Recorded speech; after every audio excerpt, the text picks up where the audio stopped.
କଲିକତାର ଜଣେ ମହିଳା ଡାକ୍ତରଙ୍କୁ ହତ୍ୟା ଏବଂ ବଳାତ୍କାର ମାମଲାରେ ଏହାକୁ ଆତ୍ମହତ୍ୟା ବୋଲି କହୁଥିବା ପ୍ରିନ୍ସିପାଲ ବର୍ତ୍ତମାନ ଦୁର୍ନୀତିର ସମ୍ମୁଖୀନ ହେଉଛନ୍ତି।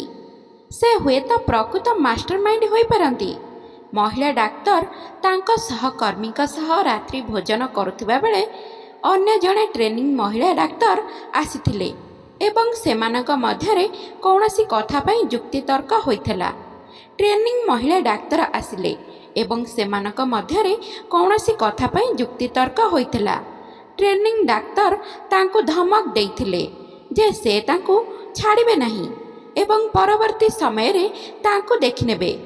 ଅନ୍ୟ 4 ଜଣ ସହକର୍ମୀ ମଧ୍ୟ ଏହି ଯୁକ୍ତିରେ ଯୋଗ ଦେଇଥିଲେ ଏବଂ କ୍ରୋଧରେ ଟ୍ରେନିଂ ଡାକ୍ତର ସେମିନାର ହଲରେ ଶୋଇବାକୁ ଯାଇଥିଲେ।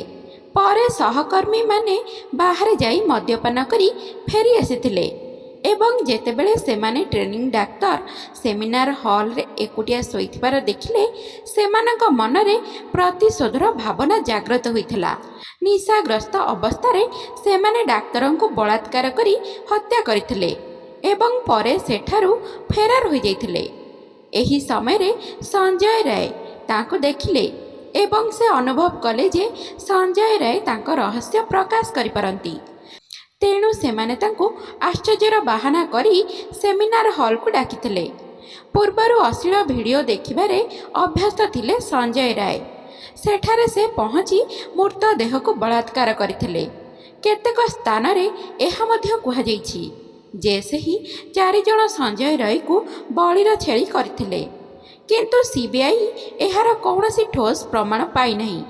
ବର୍ତ୍ତମାନ ଯଦି ଆମେ ଏହି ଘଟଣାର ପ୍ରକୃତ ମାଷ୍ଟରମାଇଣ୍ଡ ବିଷୟରେ କହିବା, ଏହି ଘଟଣା ଆର୍‌ଜେ କର ମେଡିକାଲ କଲେଜରେ ଅଗଷ୍ଟ 2ରେ ହୋଇଥିଲା, ଯାହା ସମଗ୍ର ସହରରେ ଆନ୍ଦୋଳନ ସୃଷ୍ଟି କରିଥିଲା। ମହାବିଦ୍ୟାଳୟର ପୂର୍ବତନ ପ୍ରିନ୍ସିପାଲ ଡକ୍ଟର ସନ୍ଦୀପ ଘୋଷ ଏହି ମାମଲାକୁ ଗମ୍ଭୀରତାର ସହ ନେଇନଥିଲେ ଏବଂ ଝିଅଟି ଏକାକୀ ଶୋଇଥିବା ଉପରେ ପ୍ରଶ୍ନ ଉଠାଇଥିଲେ। ସେ ମଧ୍ୟ ଆତ୍ମହତ୍ୟା କରିଥିବା ଗୁଜବ ପ୍ରଚାର କରିଥିଲେ, କିନ୍ତୁ ବର୍ତ୍ତମାନ ସିବିଆଇ ସେହି ପ୍ରିନ୍ସିପାଲଙ୍କୁ ଗିରଫ କରିଛି। ପୀଡ଼ିତାଙ୍କ ବାପା ସିବିଆଇକୁ 30 ଜଣ ସନ୍ଦିଗ୍ଧର ନାମ ଦେଇଛନ୍ତି। ବର୍ତ୍ତମାନ ଏହି ମାମଲା ଏକ ନୂଆ ମୋଡ଼ ନେଉଛି ଏବଂ ପ୍ରକୃତ ଚେହେରା ସାମ୍ନାକୁ ଆସୁଛି। ସେଠାରେ ମଧ୍ୟ ଅତ୍ୟନ୍ତ ଆଶ୍ଚର୍ଯ୍ୟଜନକ ସତ୍ୟ ପ୍ରକାଶ ପାଇଛି। ଡକ୍ଟର ଘୋଷ କଲିକତାର ଅବସ୍ଥିତ ସେହି ଆର୍‌ଜି କର ମେଡିକାଲ କଲେଜରେ ପ୍ରିନ୍ସିପାଲ ଥିଲେ, ଯେଉଁଠାରେ ଜଣେ 31 ବର୍ଷ ବୟସ୍କା ପ୍ରଶିକ୍ଷକ ଡାକ୍ତରଙ୍କୁ ବଳାତ୍କାର ଓ ହତ୍ୟା କରାଯାଇଥିଲା। ବାସ୍ତବରେ ଡକ୍ଟର ଘୋଷଙ୍କ ଶକ୍ତି ଏବଂ ତାଙ୍କର ପ୍ରଭାବ ସବୁକିଛି ସୂଚାଇ ଦେଉଛି। ପୋଷ୍ଟମର୍ଟମ ରିପୋର୍ଟ ଅନୁଯାୟୀ ସେହି ମହିଳା ଡାକ୍ତରଙ୍କର ବ୍ୟକ୍ତିଗତ ଅଂଶରେ ଗଭୀର ଆଘାତ ଲାଗିଥିଲା ଏବଂ ତାଙ୍କ ଗଳା 2 ଥର ଦବାଇ ହତ୍ୟା କରାଯାଇଥିଲା। ଏହା ପୂର୍ବରୁ ତାଙ୍କୁ ନିର୍ଯାତନା ଦିଆଯାଇଥିଲା। ତାଙ୍କ ପେଟ, ନିତମ୍ବ ଏବଂ ବାମ ଗୋଡ଼ରେ ଅସଂଖ୍ୟ କ୍ଷତ ଚିହ୍ନ ରହିଥିଲା। ତାଙ୍କ ମୁହଁରେ ଏତେ ଜୋରରେ ଆଘାତ ଲାଗିଥିଲା ଯେ ତାଙ୍କ ଚଷମା ଭାଙ୍ଗି ଆଖିରେ କାଚ ପଶିଯାଇଥିଲା। ଏସବୁ ଦେଖିବା ସତ୍ତ୍ୱେ ପ୍ରିନ୍ସିପାଲ ମୃତ ଡାକ୍ତରଙ୍କ ପରିବାର ଲୋକଙ୍କୁ କହିଥିଲେ ଯେ ସମ୍ପୃକ୍ତ ତାଲିମ ଡାକ୍ତର ଆତ୍ମହତ୍ୟା କରିଛନ୍ତି। ଏହି ମାମଲାର ତଦନ୍ତ କରୁଥିବା ସିବିଆଇ ପଚରାଉଚରା ପାଇଁ ବାରମ୍ବାର ଡକ୍ଟର ଘୋଷଙ୍କୁ ଡାକିଥିଲେ। ବାରମ୍ବାର ଡକ୍ଟର ଘୋଷଙ୍କୁ ଡାକିଥିଲେ ମଧ୍ୟ ସେ ଯାଇନଥିଲେ। ସେ କହିଥିଲେ ଯେ ମୋ ଜୀବନ ପ୍ରତି ବିପଦ ଅଛି। ଶେଷରେ 16 ଅଗଷ୍ଟରେ ସିବିଆଇ ତାଙ୍କୁ ଗିରଫ କରିଥିଲା। ଏହି ସମୟରେ ଡକ୍ଟର ସନ୍ଦୀପ ଘୋଷ ପୂର୍ବରୁ କୋଲକାତା ନ୍ୟାସନାଲ ମେଡିକାଲ କଲେଜରେ ଉପାଧ୍ୟକ୍ଷ ଭାବରେ କାର୍ଯ୍ୟ କରୁଥିଲେ ଏବଂ ବର୍ତ୍ତମାନ ସର୍ଜନ ଏବଂ ଅର୍ଥୋପେଡିକ୍ସର ପ୍ରିନ୍ସିପାଲ ଭାବରେ କାର୍ଯ୍ୟ କରୁଛନ୍ତି। ସମାନ ମେଡିକାଲ କଲେଜର କିଛି ଛାତ୍ର ଡାକ୍ତରଙ୍କ ବିଷୟରେ ମଧ୍ୟ କିଛି କଥା ପ୍ରକାଶ କରିଛନ୍ତି। ଡକ୍ଟର ସନ୍ଦୀପ ଘୋଷ କେବଳ ଦୁର୍ନୀତି ଅଭିଯୋଗ ହେତୁ ନୁହେଁ, ବରଂ ତାଙ୍କର ଅପାର ପ୍ରଭାବ ହେତୁ ତାଙ୍କୁ 2 ଥର ସ୍ଥାନାନ୍ତର କରାଯାଇଥିଲେ ମଧ୍ୟ ଏହି ପଦରୁ ହଟାଯାଇ ପାରିନାହିଁ। ପ୍ରିନ୍ସିପାଲ ହେବା ପାଇଁ ତାଲିକାରେ ତାଙ୍କ ସ୍ଥାନ 1600 ଥିଲା, କିନ୍ତୁ ରାତାରାତି ସେ ପ୍ରଥମ ପଦବୀ ପାଇଥିଲେ, ଯେଉଁ କାରଣରୁ ଜଣେ ଅସନ୍ତୋଷ ଛାତ୍ର ଆତ୍ମହତ୍ୟା କରିବାକୁ ଚେଷ୍ଟା ମଧ୍ୟ କରିଥିଲା। ଏହା ବ୍ୟତୀତ ନିଟ୍ରେ ଟପର ଥିବା ଜଣେ ଛାତ୍ର ମଧ୍ୟ ଆତ୍ମହତ୍ୟା ଉଦ୍ୟମ କରିଥିଲା, ଯାହାର ପିତା କହିଥିଲେ ଯେ ମୋ ପୁଅ ନିଟ୍ରେ 299ତମ ମାନ୍ୟତା ଥିଲା ଏବଂ ପଦାର୍ଥ ବିଜ୍ଞାନରେ ସର୍ବାଧିକ ସ୍କୋର ମଧ୍ୟରେ ଦ୍ୱିତୀୟ ସ୍ଥାନରେ ଥିଲା। ଆମେ ଏକ ଛୋଟ ଗାଁରେ ବାସ କରୁ, କିନ୍ତୁ ମୋ ପୁଅ ବଡ଼ ସ୍ୱପ୍ନ ସହିତ କଲିକତା ପରି ଏକ ବଡ଼ ସହରକୁ ଆସିଥିଲା। ସନ୍ଦୀପ ଘୋଷ ଆଚାର୍ଯ୍ୟ ହେବା ପର୍ଯ୍ୟନ୍ତ ସେଠାରେ ସବୁକିଛି ଠିକ୍ ଚାଲିଥିଲା, କିନ୍ତୁ ସନ୍ଦୀପ ଘୋଷ ପ୍ରିନ୍ସିପାଲ ହେବା ପରେ ହଠାତ୍ କଲେଜର ପରିବେଶ ବଦଳିଗଲା। ସେ ସେଠାରେ ପଢ଼ୁଥିବା ଅନେକ ଛାତ୍ରଙ୍କୁ ହଇରାଣ କରିଥିଲେ। ଯଦି ତାଙ୍କ ଦୁର୍ନୀତି ଏବଂ ଅନିୟମିତତା ବିଷୟରେ କେହି କିଛି କହିଥାନ୍ତି, ତେବେ ତାଙ୍କୁ ଟାର୍ଗେଟ କରାଯାଉଥିଲା। ଡକ୍ଟର ଘୋଷଙ୍କ ପାଇଁ ଏକ ଛାତ୍ର ଗୋଷ୍ଠୀ କାର୍ଯ୍ୟ କରୁଥିଲେ, ଯେଉଁମାନେ ଅନେକ ଛାତ୍ରଙ୍କ ବିରୋଧରେ ଏଫଆଇଆର କରିଥିଲେ। ଜଣେ ଛାତ୍ରଙ୍କ ବାପା ଆହୁରି କହିଥିଲେ ଯେ ତାଙ୍କ ପୁଅକୁ କୌଣସି କାର୍ଯ୍ୟକ୍ରମରେ ଯୋଗ ଦେବା, ଲାଇବ୍ରେରୀ କିମ୍ବା ଅଡିଟୋରିୟମ୍ ଯିବାକୁ ବାରଣ କରାଯାଇଥିଲା। ତାଙ୍କ ପୁଅକୁ ଜିମ୍, ଅନ୍ୟ କୋଠରୀ କିମ୍ବା ଶ୍ରେଣୀ ଗୃହରେ ବସିବାକୁ ଦିଆଯାଉନଥିଲା। ତାଙ୍କ ପୁଅ ଅନେକ ଥର ବିଫଳ କରାଯାଇଥିଲା। ଯେତେବେଳେ ଜଣେ ଛାତ୍ର ଯିଏ ନିଟ୍ରେ ଏତେ ମାର୍କ, ଏତେ ସ୍କୋର କରିପାରନ୍ତି, ସେ କିପରି ବିଫଳ ହେବେ? ସମସ୍ତ କାଗଜପତ୍ର ସହଜ ଥିଲା, କିନ୍ତୁ ମାର୍କ କିପରି ଏତେ କମ୍ ଆସୁଥିଲା? ଏତେ ସ୍ମାର୍ଟ ଛାତ୍ର ହୋଇଥିଲେ ମଧ୍ୟ ତାଙ୍କୁ ଅନେକ ଥର ନିଲମ୍ବିତ କରାଯାଇଥିଲା ଏବଂ ଏହି ଚାପ ଯୋଗୁଁ ସେ ଭୁଲ ପଦକ୍ଷେପ ନେବାକୁ ଚେଷ୍ଟା କରିଥିଲେ, ଯେଉଁଥିରୁ ସେ ବଞ୍ଚି ଯାଇଥିଲେ।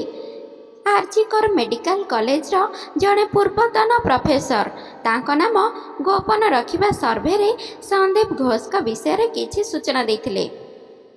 ସେ କହିଲେ ଯେ ମେଡିକାଲ କଲେଜରେ ପ୍ରିନ୍ସିପାଲଙ୍କ ନିଯୁକ୍ତି ପାଇଁ ଏକ ତାଲିକା ପ୍ରସ୍ତୁତି କରାଯାଇଥିଲା। ଏହି ତାଲିକାରେ ସନ୍ଦୀପ ଘୋଷ 1600 ସ୍ଥାନରେ ରହିଥିଲେ। ମୋଟ 4ଟି ମେଡିକାଲ କଲେଜରେ ପ୍ରିନ୍ସିପାଲମାନଙ୍କୁ ନିଯୁକ୍ତି ଦିଆଯାଇଥିଲା, କିନ୍ତୁ ରାତାରାତି ସନ୍ଦୀପ ଘୋଷ 1600 ପଦରୁ ପ୍ରଥମ ସ୍ଥାନକୁ ଆସିଗଲେ ଏବଂ ସେ ଆର୍ଜିକର ହସ୍ପିଟାଲ ପାଇଥିଲେ। ଏହା ପଛରେ ତାଙ୍କର ରାଜନୈତିକ ଶକ୍ତି ଥିଲା। ଡକ୍ଟର ସନ୍ଦୀପ ଘୋଷଙ୍କୁ ସମସ୍ତ ଦାୟିତ୍ୱ ଦେଇ ଟଙ୍କା ପୁନରୁଦ୍ଧାର କରିବା ଏହାର ମୁଖ୍ୟ ଉଦ୍ଦେଶ୍ୟ ଥିଲା। ନିଯୁକ୍ତି ପରେ ସନ୍ଦୀପ ଭୁଲ କାମ କରିବା ଆରମ୍ଭ କଲେ। ସୂଚନାଯୋଗ୍ୟ ଯେ ତାଙ୍କୁ 2 ଥର ସ୍ଥାନାନ୍ତର କରାଯାଇଥିଲା, କିନ୍ତୁ ସ୍ଥାନାନ୍ତରିତ ହେବା ସତ୍ତ୍ୱେ ସନ୍ଦୀପ ଘୋଷ ପ୍ରିନ୍ସିପାଲ ଭାବରେ ତାଙ୍କ ଚେୟାର ଛାଡ଼ିଲେ ନାହିଁ।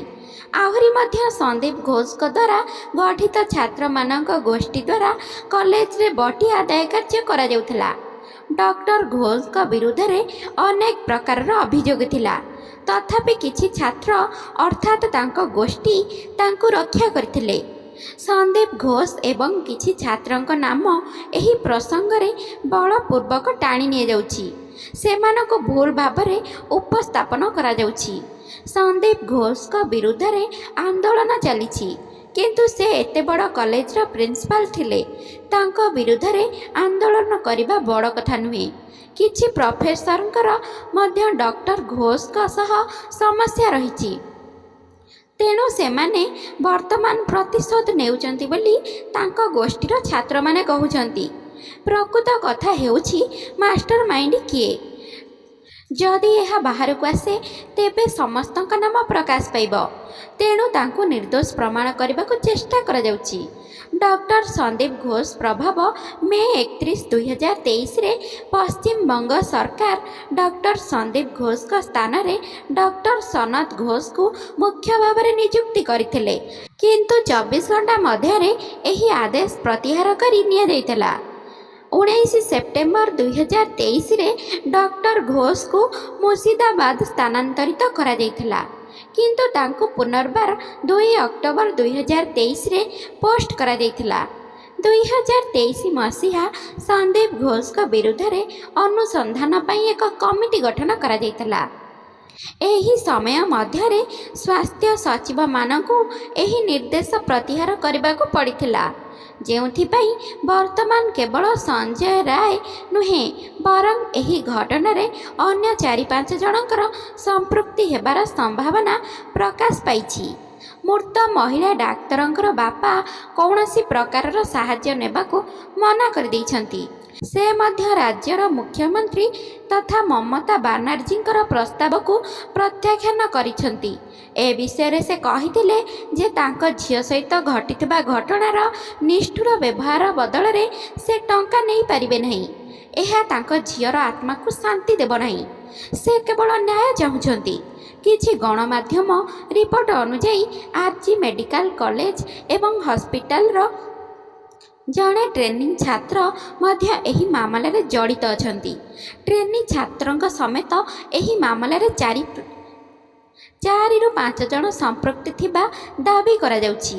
କୌଣସି କାରଣରୁ ସେମାନଙ୍କ ମଧ୍ୟରେ ବିବାଦ ଦେଖାଯାଇଥିଲା, ଯେଉଁ କାରଣରୁ ଏହି ଲୋକମାନେ ମଦ୍ୟପାନ କରୁଥିବା ସମୟରେ ମହିଳା ଡାକ୍ତରଙ୍କ ଉପରେ ଆକ୍ରମଣ କରାଯାଇଥିଲା। ବର୍ତ୍ତମାନ ଏହି ବିଷୟରେ କୌଣସି ସରକାରୀ ପ୍ରମାଣ ନାହିଁ। ବର୍ତ୍ତମାନ ଶବ ବିବେଚିତ ରିପୋର୍ଟରେ ଦର୍ଶାଯାଇଛି ଯେ ମହିଳା ଡାକ୍ତରଙ୍କ ଶରୀରରେ 150 ଗ୍ରାମ ଶୁକ୍ରାଣୁ ମିଳିଥିବାର ଖବର ଆସିଛି। ଏହାକୁ ଆଧାର କରି ମହିଳା ଡାକ୍ତରଙ୍କୁ ଗଣ ବଳାତ୍କାର କରାଯାଇଥିବା ମଧ୍ୟ କୁହାଯାଇଛି। 3 ଜଣ ଡାକ୍ତରଙ୍କ ଏକ ପ୍ୟାନେଲ ଦ୍ୱାରା ଡାକ୍ତରଙ୍କର ଶବ ବିବେଚିତ କରାଯାଇଥିଲା। କାରଣ ସିବିଆଇ ଅନେକ ଖୁଲାସା କରିଛି। ବର୍ତ୍ତମାନ ସତ୍ୟ କ'ଣ, ଏହା ଖୁବ୍ ଶୀଘ୍ର ପ୍ରକାଶ ପାଇବ। ଯେତିକି ସତ୍ୟ ଆମକୁ ପ୍ରାପ୍ତ ହେଉଛି ଆମେ ଆପଣମାନଙ୍କୁ ଜଣାଇବାକୁ ଚେଷ୍ଟା କରିବୁ। ସେ ପର୍ଯ୍ୟନ୍ତ କେବଳ ଭଗବାନଙ୍କୁ ପ୍ରାର୍ଥନା କର ଯେ ସେହି ଡାକ୍ତରଙ୍କ ଆତ୍ମାକୁ ଶାନ୍ତି ମିଳୁ ଏବଂ ସେ ନ୍ୟାୟ ପାଇଯାଆନ୍ତୁ। ତ ଶ୍ରୋତା ବନ୍ଧୁମାନେ, ଆଶା କରୁଛି ଆଜିର ଏହି କାହାଣୀଟି ଆପଣମାନଙ୍କୁ ନିଶ୍ଚିନ୍ତ ପସନ୍ଦ ଆସିଥିବ। ଆଉ ପସନ୍ଦ ଆସିଥିଲେ ଭିଡ଼ିଓଟିକୁ ଲାଇକ୍, ସେୟାର ଆଉ ଚ୍ୟାନେଲକୁ ସବସ୍କ୍ରାଇବ୍ କରିବାକୁ ବିଲକୁଲ ବି ଭୁଲନ୍ତୁ ନାହିଁ। ତେବେ ଆଜି ପାଇଁ ରହୁଛି, ବାଏ। ପୁଣି ଦେଖା ହେବ ଆଉ ଏକ ସୁନ୍ଦର କାହାଣୀ ସହିତ ଆଉ ଏକ ନୂଆ ଭିଡ଼ିଓରେ। ଧନ୍ୟବାଦ।